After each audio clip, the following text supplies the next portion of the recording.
गरजा रायगड 7 संवाद या वृत्तवाहिनीत आपलं स्वागत आहे। तर चला पाहूया आजच्या ताज्या घडामोडी। भाजपमध्ये इच्छुकांची भाऊ गर्दी, उमेदवारीबाबत सस्पेन्स कायम। पेण नगरपालिकेच्या निवडणुकीसाठी उमेदवारी अर्ज भरण्यास प्रारंभ झाला असून भाजपने नुकतेच आमदार रविशेठ पाटील यांच्या वैकुंठ निवासस्थानी भाजपच्या इच्छुक उमेदवारांच्या मुलाखती घेतल्या। पेण नगरपालिका कार्यक्षेत्रातील 12 प्रभागात 24 जागांसाठी या मुलाखती घेण्यात आल्या असून यावेळी 50 ते 55 इच्छुक उमेदवारांनी मुलाखती दिल्या आहेत।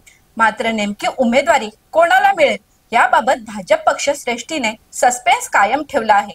भाजप उमेदवाराच्या मुलाखती घेण्यासाठी रायगड जिल्हा अध्यक्ष तथा खासदार धैर्यशील पाटील, आमदार रविशेठ पाटील, रायगड निवडणूक प्रभारी सतीश धारप हे उपस्थित होते। मात्र उमेदवारी मुलाखती दरम्यान इच्छुक उमेदवारांनी आपल्यालाच उमेदवारी का मिळावी याबाबत पाडेच वाचले, तर काहींनी शक्ती प्रदर्शन देखील केले। असं असलं तरी इच्छुक उमेदवारांची धडधड वाढली एवढे नक्की। तर अशाच अनेक ताज्या घडामोडी पाहण्यासाठी गरजा रायगड 7 संवाद या वृत्तवाहिनीला सबस्क्राईब करून बेल आयकॉनवरती क्लिक करा। धन्यवाद।